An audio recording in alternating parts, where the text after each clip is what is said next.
सबसे पहले आप सभी को मेरा क्रांतिकारी जय भीम नमो बुद्धाय सरिता बौद्ध एके यूट्यूब चैनल में आप सभी का स्वागत है। आज जो आप सबको हम कहानी सुनाने जा रहे हैं वो एक दिल दहला देने वाली कहानी है। तो आइए शुरू करते हैं। एक बार बाबा साहब जब लंदन को पढ़ने के लिए चले तो माता रमाबाई ने सोचा कि अपने पति के लिए क्या दे दूं। लंदन जा रहे पढ़ने के लिए, घर में बड़ी गरीबी, तो क्या किया माताओं बहनों, हमने कहा कि जब जब कोई महापुरुष बना तो औरत ने किसी रूप में उसका सहारा दिया और वो औरत आज अपना इतिहास बोल रही है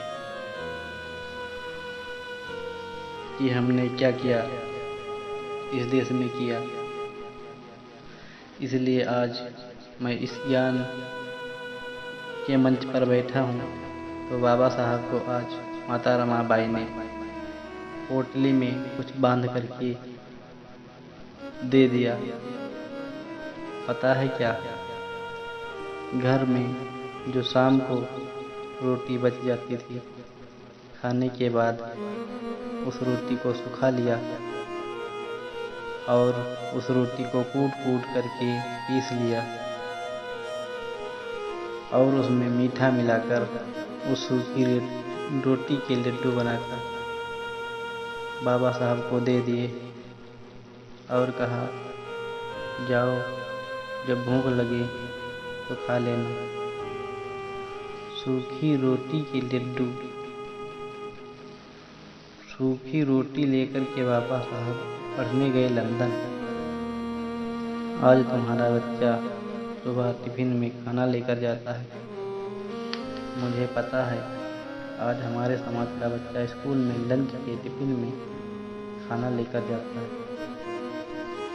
वाह रे बाबा साहब, सूखी रोटी के लड्डू लेकर लंदन पढ़ने के लिए गए। लंदन में जब बाबा साहब पढ़ने गए, वहाँ बड़े बड़े पैसा वालों के लड़के पढ़ते थे। तो जब दोपहर में छुट्टी मिलती थी खाना खाने के लिए, तो सब लोग अपना अपना भोजन करने चले जाते थे। तो बाबा साहब जब अकेले में रह जाते थे तो वहीं सूखी रोटी का लड्डू भाइयों अपने कोट की जेब से निकाल कर खा लेते थे और पानी पी लेते थे। ये रोज होता रहा। 2, 3, 10 दिन, 15 दिन बीत गए, किसी ने जान नहीं पाया। लेकिन एक दिन जैसे ही बाबा साहब ने अपने कोट की जेब से लड्डू निकाला, उनका एक दोस्त था अंग्रेज, उसने पीछे से पकड़ लिया। अच्छा में बैठकर चोरी चोरी बैठे यहाँ खा रहे हो, बड़ी ही कीमती चीज लाए हो। लेकिन अंग्रेज दोस्त ये नहीं जान पाया कि ये है क्या। उसने बाबा साहब से पूछा कि अम्बेडकर भाभी जी ने कुछ बढ़िया बनाकर भेजा है, इसीलिए तुम रोज बैठकर अकेले खा लेते हो, हम लोगों के साथ खाना नहीं खाते हो। उसे क्या पता कि बाबा साहब के पास पैसा ही नहीं है खाना खाने के लिए। बाबा साहब रोने लगे, आंखों में आंसू भर गए।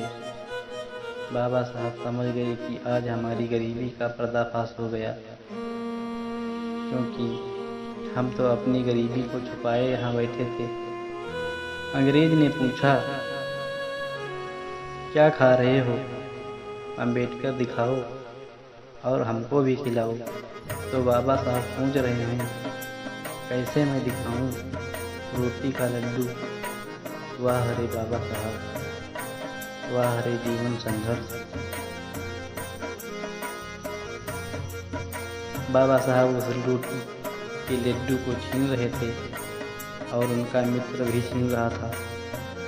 अंत में बाबा साहब रोने लगे और कहने लगे, भाई मुझे शर्मिंदा ना करो।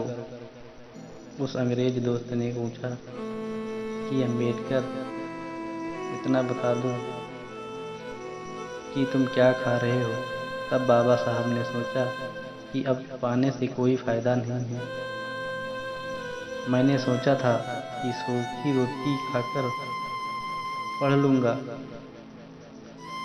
लेकिन अब मुझे सूखी रोटी का लड्डू खाकर भी पढ़ने का मौका नहीं मिलेगा, क्योंकि आज से जान जाएंगे, ये सबको बता देगा तो हमारी बड़ी बदनामी होगी। इसलिए मैं कहता हूँ कि बड़े बनने से पहले बड़े बहुत कुछ कष्ट पाते हैं, तब जाकर कहीं छोटे बड़े बन पाते हैं। बाबा साहब ने सूखी रोटी का लड्डू जब दिखाया तो अंग्रेज ने पूछा, ये क्या है। तो बाबा साहब कहने लगे, मित्र, ये हमारे लिए हमारी पत्नी ने लड्डू बनाकर भेजे हैं। तो उसने पूछा, काहे के हैं। तो बाबा साहब ने कहा कि हमारे घर में जो शाम को रोटी बच जाती थी तो उसको सुखाकर, उसको कूट कर, उसको पीस कर मेरे लिए लड्डू बनाया है। धन्य है बाबा साहब, आपका जीवन संघर्ष। कैसे हैं हमारे लोग जो उस महापुरुष को समझ नहीं पाए। सूखी रोटी के लड्डू खाकर के पढ़े लंदन में। अंग्रेज ने कहा, अम्बेडकर, आप धन्य हो, हम इतने पैसे वाले होकर यहाँ पढ़ते हैं और तुम सूखी रोटी के लड्डू खाकर यहाँ पढ़ने आए हो। अंग्रेज ने बाबा साहब को गले से लगा लिया और कहा, अम्बेडकर, क्योंकि बाबा साहब ने सोचा था कि ये हमारी बड़ी बेइज्जती करेगा, लेकिन हो गया उसका उल्टा। उसने बाबा साहब को गले से लगा लिया और कहा, अम्बेडकर, आज से तुम्हारी इज्जत हमारी नज़रों में और ऊंची हो गई, और अगर मैं कभी भारत आऊँगा तो तुमसे ज़रूर मिलूँगा। इतना बड़ा त्याग हमारे बाबा साहब ने किया अपने जीवन में, हम सब गरीबों के लिए।